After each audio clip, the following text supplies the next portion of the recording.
Merci, Président. Monsieur le ministre de l'Économie, des Finances et du Plan, Monsieur le ministre chargé des relations avec les institutions et vos collègues, vos collaborateurs, honorables députés, très honorables députés de PASTEF, l'administration parlementaire, je vous dis bonjour. Le débat d'orientation budgétaire n'est pas un simple exercice technique, c'est un moment de vérité où nous devons dire aux Sénégalais si les choix budgétaires proposés répondront réellement à leurs préoccupations. Aujourd'hui, notre responsabilité est de contrôler l'action du gouvernement avec objectivité. Nous ne sommes ni dans une opposition systématique, ni dans un soutien aveugle. Nous sommes dans une démarche de responsabilité guidée uniquement par l'intérêt supérieur de la nation. Le premier défi reste la maîtrise de nos finances publiques. La réduction du déficit est une nécessité, mais elle ne doit jamais se faire au détriment des investissements productifs ni des dépenses sociales essentielles. Je réaffirme ma position sur la dette. Je ne suis pas favorable à une restructuration de la dette. Notre priorité doit être de restaurer durablement la crédibilité financière du Sénégal, d'améliorer la mobilisation des recettes internes, de lutter contre les gaspillages, de renforcer la transparence et financer les investissements créateurs de richesses capables de soutenir le remboursement de nos engagements. Le rapport présenté met également en évidence la faiblesse et l'exécution des investissements publics. Les crédits votés doivent produire des résultats visibles. Des écoles, des hôpitaux, des routes, des forages, des infrastructures et des emplois. Je souhaite attirer l'attention sur le secteur privé, véritable moteur de création d'emplois. Il mérite un environnement plus favorable, mais aussi un meilleur encadrement afin que les droits des travailleurs soient pleinement respectés. En tant qu'ancien salarié du secteur privé pendant plus de 10 ans, je ne peux pas passer sous silence les difficultés que vivent encore beaucoup de travailleurs. Faible rémunération, précarité, non-versement de certaines cotisations sociales, inquiétude pour la retraite et la protection sociale. Une économie forte ne peut pas se construire sur la fragilité de ceux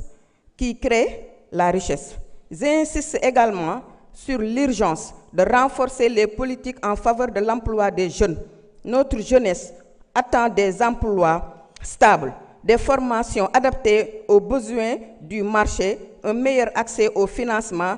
et un accompagnement réel de l'entrepreneuriat. Monsieur le ministre, dama lay yónni ci suñu xarit boobu nga ni ko bu mu fàtte ni fi mu toog ay xale fa ñoo dee moo tax ñu toog fa ay xale feebar ñoo tax ñu dee fa ay xale blessé moo tax mu toog fa te il avait dit que le jub-jubal jubbanti est un plat qui se mange chaud bu mu ko fàtte. Jërëjëf. Badara Diouf, vous avez la parole. Raki Diallo se prépare.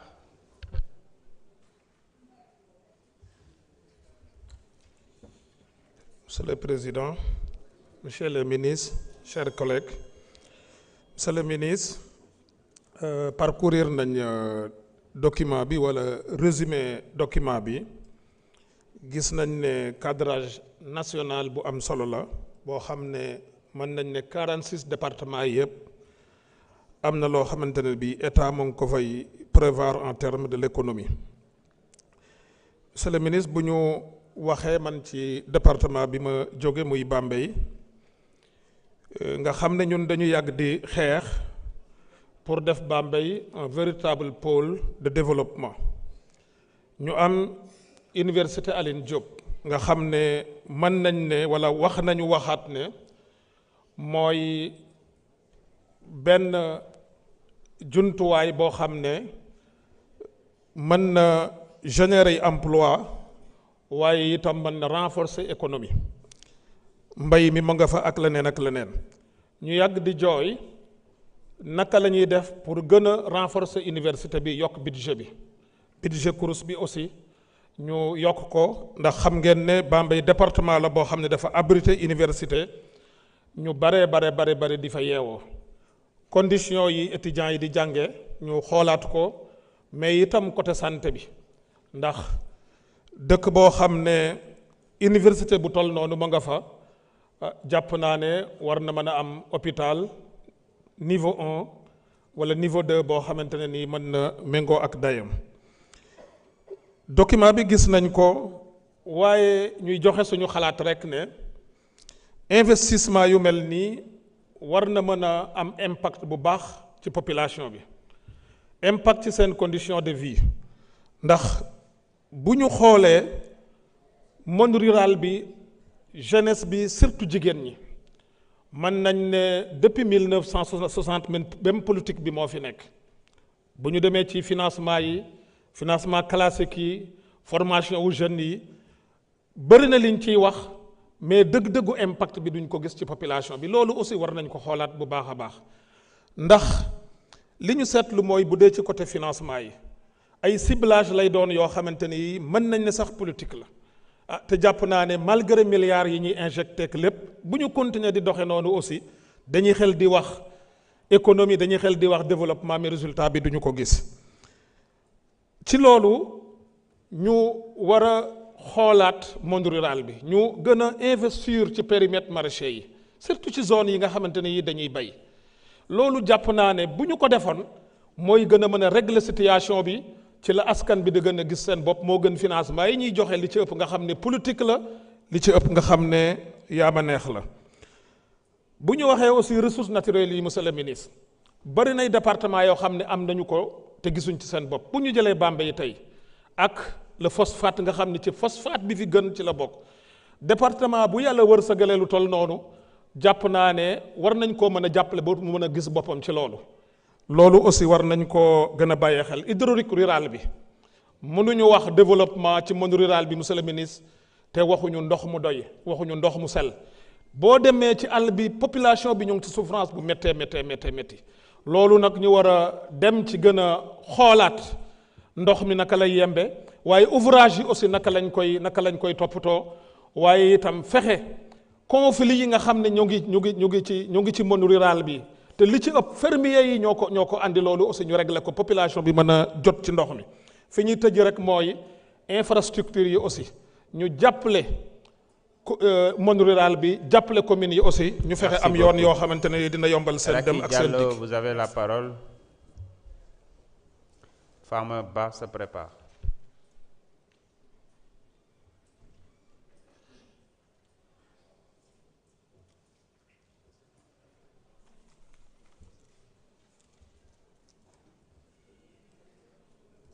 Assalamualaikum warahmatullahi taala wabarakatuh. Monsieur le Président de l'Assemblée nationale, donte ànduñu ak yow waaye yow soo fi toogee di nga dégg Monsieur le Président parce que fii lañ lay élire légalement ci sunu kanam. Monsieur le ministre maa ngi lay nuyu monsieur les ministres et vos collaborateurs maa ngi nuyu sama collègue député yi. Monsieur le ministre, Kanel chef-lieu du département dafa mar amuñu ndox donte nag ñu naan am na benn forage bu nekk en cours waaye wax dëgg yàlla soxla nañ forage bi pare pour ñu mun a am ndox ndaxte ci Sénégal la ñu bokk nag. su loolu jàllee Kanel chef-lieu du département ba tey Azirut moo ñu mayoon 5 mètres de goudron bu war a dugg ci Kanel chef-lieu du département. ñu def état des lieux ñu baliser ñaari routes yi ba tey 0. Toutes les chantiers de la région de Matam sont à l'arrêt loolu wax nañ ko waxati ko chaque jour ñu wax ko. La route de Dandemayo ñu nekk ci nawet wax dëgg yàlla président Macky Sall commencé woon désenclaver le ferlo du département de Kanel ba tey l'hôpital de Ourossogui l'aérodrome de Ourossogui vraiment monsieur le ministre loolu yëpp nag pourquoi parce que la région de Matam a dit non au passif am nañ ci droit Macky Sall nekk na fii 12 ans wax dëgg yàlla Touba àndul ak moom waaye lépp lu ko war lu war pour mu war a def ko Touba def na ko la Casamance xam ngeen man li may wax ci télé laay wax te gañu fa dara te la Casamance aussi pareil te terewul Macky Sall def naka ñun nag amuñu droit opposé wu. S'il vous plaît chers collègues s'il vous plaît. s'il vous plaît ñun nag non seen jikko bàyyi leen ba seen temps parole ñëw ngeen toll. seen jikko la. bàyyi leen ba seen temps de parole ñëw ngeen toll s'il vous plaît. am nañu droit opposé wu. Matam mu ne Macky Sall la ñu wax marron beige la ñu wax dinañu opposé ba fu mu yem neex waaye am nañu droit am li ñu war a wax li ñu war a am parce que ci Sénégal la ñu bokk loolu laa amoon li may wax bandiraɓe fulɓe mi salmini on ko jinnomi haalde ɗo henna ko gonka meɗen hannde e nder Fouta surtout noon la région de Matam parce que Ousmane Sonko gonno ɗo jooɗima ɗo kene wona ɗo 2 ans o wi Fouta hay dara heɓata gueɗal kanko Ousmane Sonko kanko wi noon o ala haaje Fuutankoɓe keɓata gueɗal o waɗi gouvernement makko en keɓata ministre en keɓata directeur en keɓata haydara yoɓe naw ɗum ko kamɓe jeeyi kono noon koye Sénégal jeeyeɗen sen cohli forage eɗen poti dañde sen cohli taliji eɗen poti dañde ɗum ɗo ganduɗon ko neɗɗo haala mbiyon oɗon mbaɗa ɗum perturbé ko ɗum woni ko ganduɗon so ɗum ɓenni monsieur le président de l'Assemblée li ñu dal démb de wax dëgg yàlla am nga ci part de responsabilité ndaxte soo deful woon soo démissewul woon pour Ousmane Sonko yàlla xam na ne pourtant mën naa wax tur bii mer peut-être moo ma jàpp démissionné moom mën naa ko wax waaw parce que yéen ku nekk ak yéen day énervé wu monsieur le ministre su dul woon yow yaa may Ousmane Sonko tey ci 16 bu mu toog wax dëgg neex yàlla Ousmane Sonko di ñu def lu ñu def démb li ñu def démb nag àdduna bi yëpp teg na ci seen bët man nag sénégalais yi laay waxal yéen ñaari jigéen yi ngeen gis de waaye ñaari jigéen yi dañoo amoon seen góor di leen garder dama bëgg nag ngeen seetaan vidéo yi bu baax a baax parce que honorable Jonn bu mu taxawee fii am na benn góor bi ko doon bu max fii beneen góor bi moo wàccee fii ji moo soirée téye ko fii di ko jaay doole di ko won xale bu góor la min kaalana noon bandiraɓe amin jogii yiɗɓe amin jogii sehilaaɓe amin jogii bandiraɓe kono noon ngandon kala ko diwi heewderu fat man nag dinaa leen wax dara xam nga président taxawoon nga fii nga ne xuli maaya suusi maaya loolu lañ ñu jàngal man Racky Diallo ku nee dama ragal dangay wax lu la neex parce que 14e législature xam ngeen ma fii seen jigéen yi bu ñu taxawee fii bi ñu dooree Amy Ndiaye ñii bi ba pare ñu ne man duma jël parole il faut que Amy Ndiaye ñii bi excusé wu directement fii laa taxaw waaye kenn yeggul waaye nag Amadou Mame Diop dafa matoon place am mu arrêté séance bi mu dem ñu waxtaanaat ñu ñëwaat waaye nag am na li ñuy jomb nit ku ne niñ la yaree sa kër papa loolu ngay indi fi ngay nekk waaye ñun Fama Ba vous avez la parole. te nag man dinaa leen wax ne Fama Ba vous avez la parole merci beaucoup honorable national ngir yàlla rey ma nag ndaxte soo ma reyu rek di nga ajaaraama Seydi Diallo merci. yaa foftoy seede Fama Ba yan yam boobu dam balance billahi mina sheytaani rajim Mamadou Lamine Souaré se prépare. rabbi ishrah li sadri wa yassir li amri wahlul uqdatam min lisani yafqahu qawli. Merci, Monsieur le Président.